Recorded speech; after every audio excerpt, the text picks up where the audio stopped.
Assalamualaikum warahmatullahi wabarakatuh. Kami akan mempresentasikan hasil kerja kelompok kami, yang dimana kelompok kami beranggotakan 3 orang, yaitu saya sendiri, Sarkia Amalia dengan NIM F551200105, kemudian ada Wulan Maharani dengan NIM F551201111, kemudian ada Resti Amanda dengan NIM F551201121. Materi pertama akan dibacakan oleh Resti Amanda.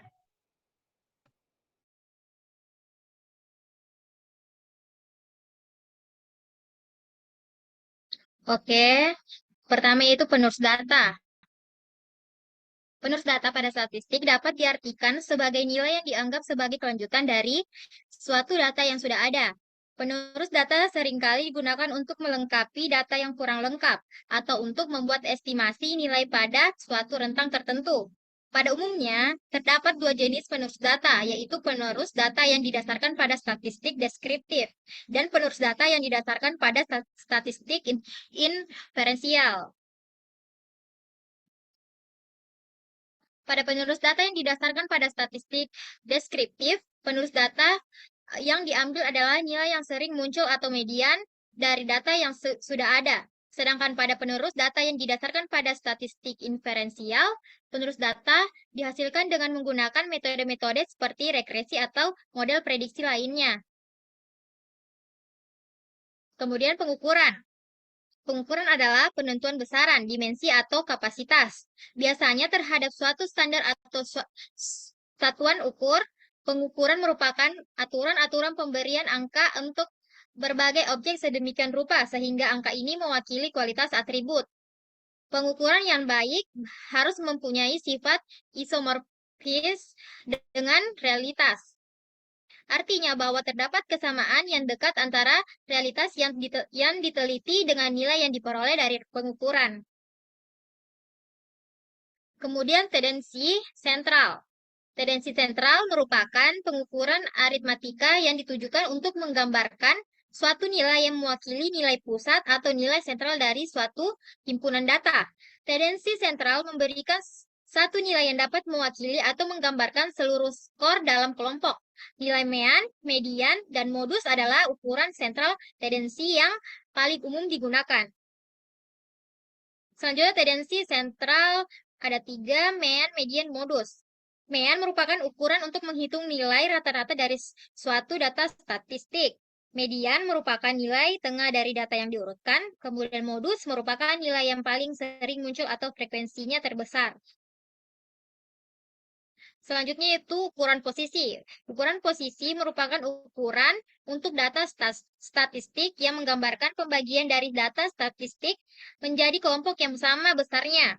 Ukuran posisi yang digunakan antara lain median, kuartil, dan persentil. Yang dimana kuartil merupakan ukuran posisi yang membagi data menjadi 4 bagian sama banyaknya.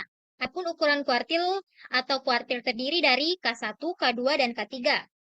Selanjutnya itu persentil merupakan ukuran posisi yang membagi data menjadi 100 bagian yang sama banyaknya. Adapun ukuran persentil yaitu P1, P2, P3, P99, dan seterusnya.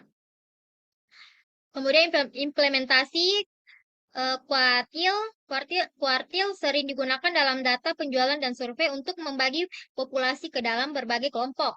Misalnya, Anda dapat menggunakan kuartil untuk menemukan 25% pendapatan teratas dalam sebuah populasi. Kemudian persentil bisa menggunakan fungsi ini untuk menghitung ambang penerimaan. Misalnya, Anda dapat memutuskan untuk memeriksa para kandidat yang mencapai skor di atas persentil ke-90. Oke, selanjutnya akan dilanjutkan oleh teman saya. Baik, selanjutnya yaitu kita masuk ke pengukuran dispersi.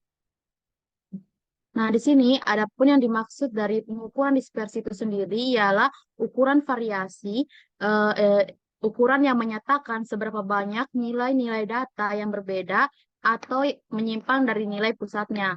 Maka ukuran variasi tersebut itu sering disebut sebagai ukuran penyimpangan. Nah, adapun jenis-jenis berbagai jenis ukuran dari atau dispersi yaitu satu range atau nilai jaraknya, yang kedua itu ada simpangan rata-rata, yang ketiga simpangan baku, dan yang keempat itu ada koefisien variasinya. Next. Adapun untuk min deviasinya itu data tunggalnya itu ada rumus seperti ini terbagi dua, itu ada data tunggal dan juga data berkelompok, yang dimana data tunggal itu DZ sama dengan 1/n sigma n I sama dengan 1 mutlak xi kurang x bar. Nah, sedangkan data berkelompoknya itu yaitu D sama dengan sigma f mutlak ni kurang x bar per sigma F, yang dimana di sini DR itu sendiri merupakan deviasi rata-rata, XI merupakan data ke I, X bar itu merupakan rata-rata, N itu banyaknya data, F itu frekuensi, dan juga MI itu tipik dengan interval kelas ke I. Nah, itu tadi dari segi min, yang sekarang itu ada range. Rumus dari range itu dia hanya satu, yaitu data tunggal, yang dimana R sama dengan XN kurang X1. Oh, dan juga ada data berkelompok. Data berkelompoknya itu sendiri R sama dengan nilai tengah terakhir itu dikurangi dengan nilai tengah kelas pertama. Adapun contoh implementasi yang ada dari rumus sebelumnya itu disajikan dari data penjualan, yang dimana ini merupakan data berkelompok seperti berikut. Ada data seperti ini, dan untuk next. Dan untuk menyelesaikannya dari data tersebut itu menggunakan rumus seperti ini. Nah, ini datanya, penyelesaiannya itu X bar itu sama dengan 225,3, ini bisa dilihat seperti ini, nanti didapatkan hasilnya 11,994. Next. Next. Nah, selanjutnya ini ada standar deviasi, itu S sama dengan akar sigma N I sama dengan 1 X dalam kurung XI kurang X bar kuadrat dikurangi N kurang 1, dan juga S sama dengan akar X kuadrat. Nah, di mana ini XI merupakan data ke I, X bar itu merupakan rata-rata, N itu banyaknya data, dan F itu frekuensi. Kemudian untuk mencari koefisien dari variasinya itu ada KV sama dengan X per X bar, di mana KV itu sendiri bukan koefisien variasi, S itu standar deviasi, dan X bar itu merupakan rata-ratanya. Selanjutnya. Nah, dari rumus tadi didapatkan contoh implementasi seperti berikut. Ini sama pakai data berkelompok. Kita menggunakan rumus seperti yang tadi, yaitu X bar, yang dimana X barnya itu sama dengan X barnya itu 74,71 dan 71, yang dimana sigma N I sama dengan 1 dalam kurung X1 kurang X bar kuadrat itu sama dengan 1021,17. Setelah dicari, maka nanti dapat jaraknya atau S-nya itu 13,07. Selanjutnya. Nah, untuk selanjutnya akan dilanjutkan oleh teman saya. Selanjutnya yaitu pengukuran kemiringan dan keruncingan data. Pengukuran kemiringan dan keruncingan data. Kemiringan distribusi data atau sweetness adalah derajat atau ukuran dari ketidaksimetrisan suatu distribusi data, sedangkan keruncingan distribusi data atau kurtosis merupakan derajat atau ukuran tinggi rendahnya puncak suatu distribusi data terhadap normalnya data. Dalam pengukuran kemiringan suatu distribusi data dapat diketahui dengan beberapa cara, antara lain menggunakan koefisien Person, menggunakan rumus momen, dan menggunakan rumus Boolean. Selanjutnya yaitu pengukuran kemiringan data menggunakan koefisien Person, yang dimana rumusnya ada dua, yaitu data tunggal dan data berkelompok, yang dimana rumus untuk data tunggal yaitu alfa sama dengan 1 dalam kurung X kurang modulus dalam kurung per S. Kemudian untuk data berkelompok ada rumusnya yaitu alfa sama dengan 3 kali X kurang median dalam kurung per S, yang dimana keterangannya yaitu alfa sama dengan personnya, X sama dengan rata-rata, mod sama dengan modus, dan med sama dengan median, yang dimana S merupakan simpangan deviasi. Perlu diingat bahwa jika person sama dengan 0 maka data simetris, jika person kurang lebih dari 0 maka data menceng ke kanan, dan jika person kurang dari 0 maka data menceng ke kiri. Kemudian menggunakan rumus Moman. Ada dua rumus untuk data tunggal dan data berkelompok, yang dimana keterangannya yaitu person pangkat 3 merupakan derajat kemiringan, XI merupakan nilai data ke I, X merupakan rata-rata hitung, dan FI merupakan frekuensi kelas ke I, ini nilai titik tengah kelas ke I, dan S merupakan simpangan baku, serta N merupakan banyak data. Seperti rumus pada sebelumnya, perlu diingat bahwa A sama dengan 0 maka data simetris dan sebagainya.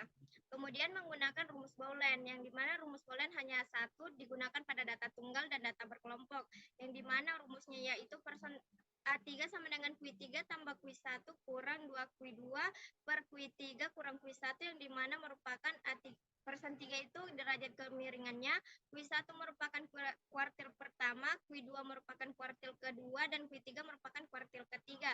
Sama seperti sebelumnya, perlu diingat bahwa jika A sama dengan 0 maka data simetris dan sebagainya.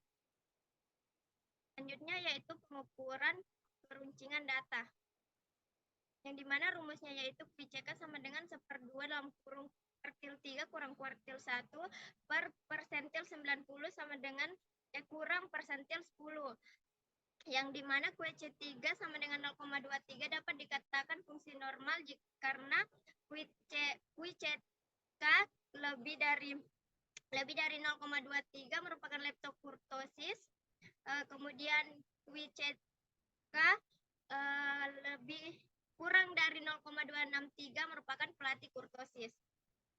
Selanjutnya ada standar deviasi lanjutan, bisa dilihat rumusnya seperti berikut. Adapun contoh implementasinya, yaitu yang dimana ada tabel dengan kolom interval kelas X, U, F, dan F kali U, yang dimana F adalah frekuensi, kemudian FU pangkat 2, yang dimana hasil dari contoh implementasinya yaitu 2,104 menggunakan rumus standar deviasi. Kemudian apa itu statistika? Statistika adalah semua ilmu yang mempelajari bagaimana cara merencanakan, mengumpulkan, menganalisis, lalu menginterpretasikan, dan akhirnya mempresentasikan data. Statistika dapat digunakan untuk menjelaskan, memprediksi, dan mengambil keputusan berdasarkan data yang telah dikumpulkan. Kemudian ada skala pengukuran. Skala pengukuran terbagi atas 4, yaitu skala nominal, skala ordinal, skala interval, dan skala rasio, yang dimana skala nominal, skala ini termaksud ke dalam pengukuran kualitatif dan merupakan yang paling sederhana di antara ketiga jenis lainnya. Dalam skala nominal, kita tidak melakukan perhitungan berdasarkan angka karena ini sama sekali tidak memiliki signifikasi kuantitatif. Kemudian skala ordinal, yaitu skala ini juga termaksud ke dalam skala pengukuran kualitatif. Ia menggunakan urutan tertentu guna memberi peringkat dan efektif untuk data yang memerlukan urutan ketika melakukan evaluasi. Skala ordinal mengukur data yang bersifat non-numerik dan nilai intervalnya tidak pasti dan nilai intervalnya tidak diketahui, seperti kita tidak tahu berapa jarak pasti antara survei pengalaman pelanggan yang sangat menyenangkan dan agak menyenangkan. Selanjutnya yaitu skala interval. Skala interval adalah pengukuran dengan skala numerik di mana nilai-nilai yang berdekatan memiliki jarak yang sama dan diukur sepanjang skala. Contohnya jarak antara 40 cm dengan 50 cm sama seperti jarak antara 60 cm dengan 70 cm. Data ini pasti berbentuk angka dan merupakan salah satu skala pengukuran kuantitatif. Dalam skala interval, nilai 0 bersifat arbitrer. Artinya suatu variabel tetap bisa diukur meskipun nilai negatif interval data juga tidak bisa ditambah atau dikurangi namun tidak dapat dibagi atau dikali. Kemudian skala rasio. Rasio adalah skala pengukuran kuantitatif yang memudahkan kita untuk mencari perbedaan antara variabel dan memberikan ukuran data. Skala pengukuran ini memungkinkan untuk melakukan semua jenis perhitungan dan menarik kesimpulan pasti. Perbedaan dengan interval adalah rasio tidak memiliki nilai negatif. Sekian dari kelompok kami, kurang dan lebihnya mohon dimaafkan.